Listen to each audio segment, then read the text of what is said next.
Welcome. This morning we're going to be looking at the May 2011 question 9b part 1.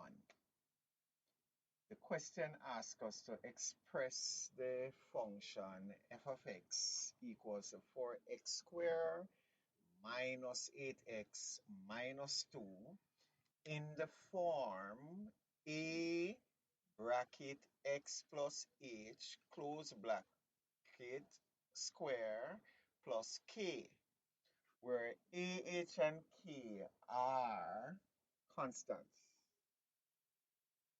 Now, in doing this question, you must know the topic that it falls under, and this topic is completing the square.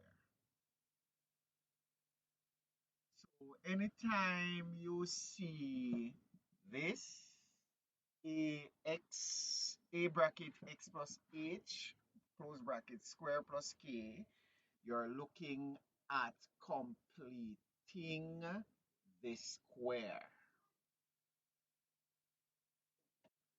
There are several methods to complete the square. However, I will be looking at just one. And this is the one that says xt equals to negative b over 2a and yt is equals to 4ac minus b squared over 4a.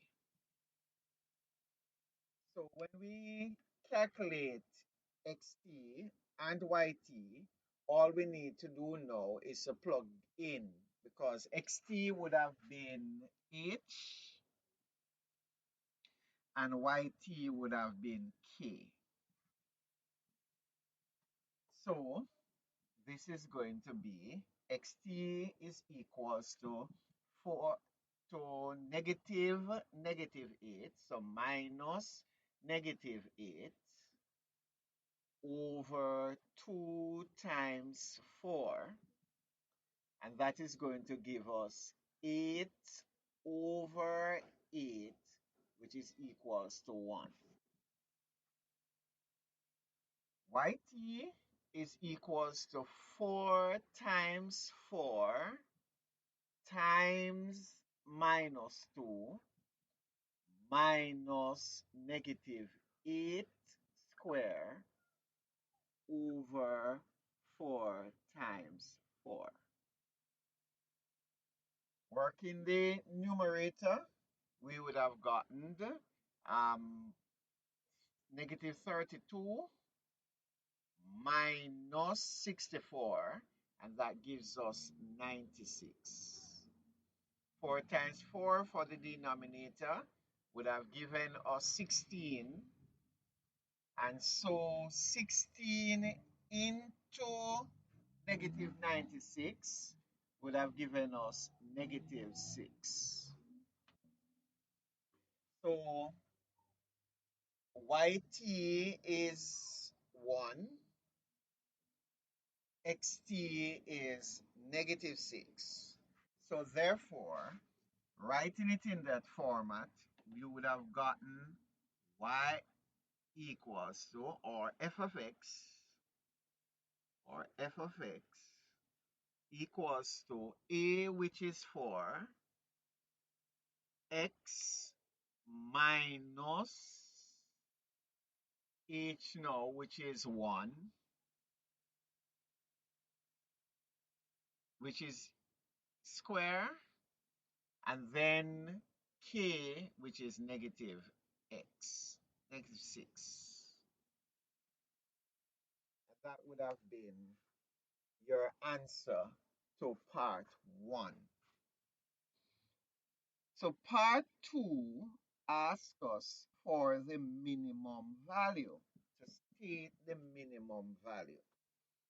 The minimum value is yt. So this is the minimum value.